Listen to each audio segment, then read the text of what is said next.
essential for mowing my lawn and getting it trimmed up and looking nice. God needs tools too.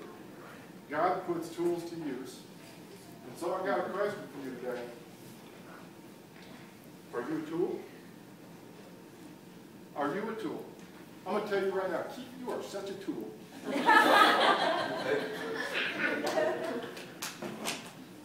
So, I got another story about tools, and I shared this with Aaron the day it happened, and it really changed, it made me think a lot about my own spirituality and my own commitment, the gifts that I have to offer, and how I serve as a tool for God.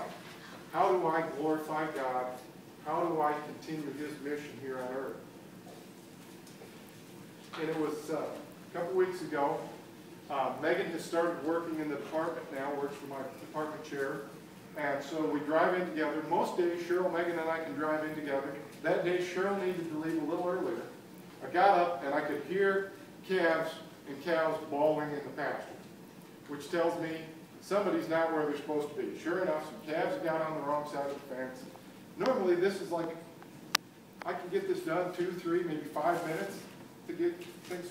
They were particularly dumb that morning. They would not cooperate. So 20, 25 minutes of time. So it puts me back on my time schedule a little bit. I'm a few minutes late heading out the door. And it turns out there was a reason why.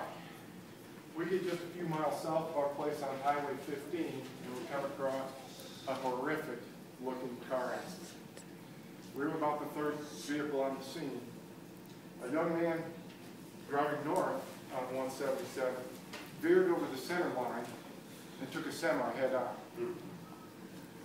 I saw that, and I mean, for a moment, it was like, I don't know if I want to get out of this vehicle, because I'm expecting to see something that I don't want to see. But I said to Megan, you stay here, I need to see if I can help. There was a young lady already at the vehicle, at the car, rendering assistance, and I went over. The young man was pinned in the vehicle. His legs appeared crushed. He had a severe scalp laceration, about a 6-inch long cut on his head down to the scalp. He was bleeding profusely. He was incoherent. He was trying to get out of the vehicle. And the only way he was going to get out was to tear his legs off. And when I got out of my vehicle, I thought, I have no way to protect myself from blood. And we all know about the blood-borne diseases that are out there. But I went in anyways.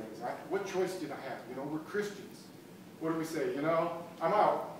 I don't want to get that on me. I'm out. So I went in. Well, pretty soon the young lady, turns out she's a med student, but she asked me if I would stay with him, and she went to make a phone call, and she broke down. She was upset, and she was out of the scene for several minutes. God bless her, she came back. She got in the fight.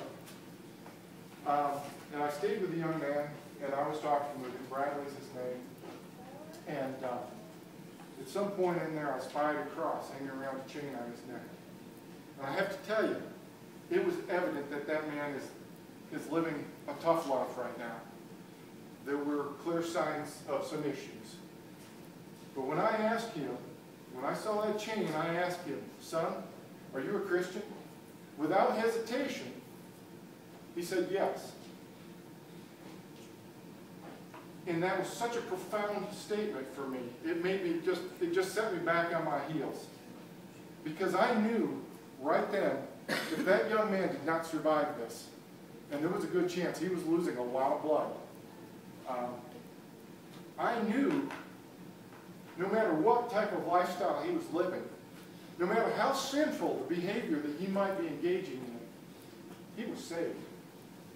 His family might not see him again here, but his family would be with him someday. And I told Cheryl and Megan this, I could just picture the scene at Heaven's Gate. St. Peter says, can I help you? And he said, yeah, I'd like to come in. St. Peter says, well, let me see. Yeah, your name's here in the book of life. But my goodness, there are a list of sins here that you have to pay for. Look at all these. Son, how are you going to pay for this? What have you got to pay for all of these sins.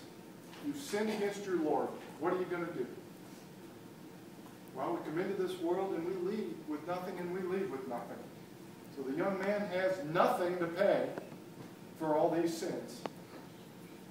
St. Peter says, I'm sorry, we can't let you in. And he motions to his assistants and they come over and he says, put him in the pit. He cannot pay. And as they drag him over to the pit, they're about to throw him in. Jesus Christ shows up, sounding rather annoyed. What's going on here? What are you doing? Didn't you get the email? I sent an email to accounting saying, put this guy's bill on my tab. I've got this one covered. St. Peter says, whoa, wait a minute. We're security. We didn't get no accounting email. Sorry. Okay, your Lord, all right, we can let him in, but policy says I got to see a receipt. Where's the receipt? Christ removes his robe from his shoulders and shows the still bleeding stripes on his back, opens his robe and shows the spear wound in his side, lifts his wrists, the jagged nail holes in his wrists, and St. Peter says, that'll do. And in goes the young man.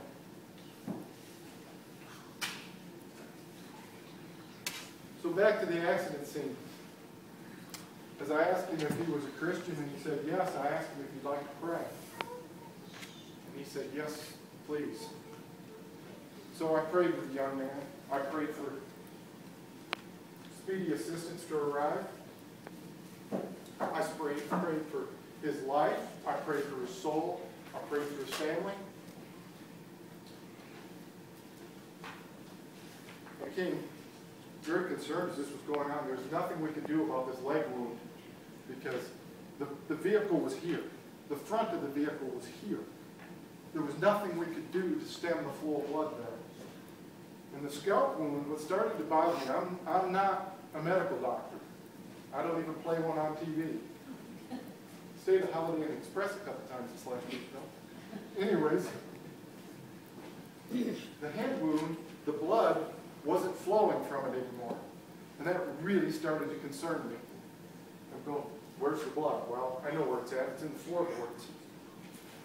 So I was getting rather worried. It took several minutes for any rescue crews to show up. I mean, probably 20 minutes or so, Megan, would you say? Police officer showed up, and he started taking control of the scene. He didn't come to the vehicle. He just asked me from a ways away, is everybody all right in there? And I said, no, not at all. 911, of course, had been called right away when the first people arrived on the scene.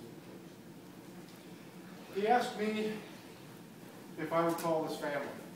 So I realized this might be the last chance he had to speak to a family member. I called him. Took some doing because the people at his house, to be honest, they didn't want to claim him. The man on the phone said, he's no relation of mine. And I said, I really need to speak to someone in his family. The young man's been in a severe car accident, and I need to talk to somebody. A woman came on who identified herself as her mother. Later I found out this is a stepmother, but it's his mother.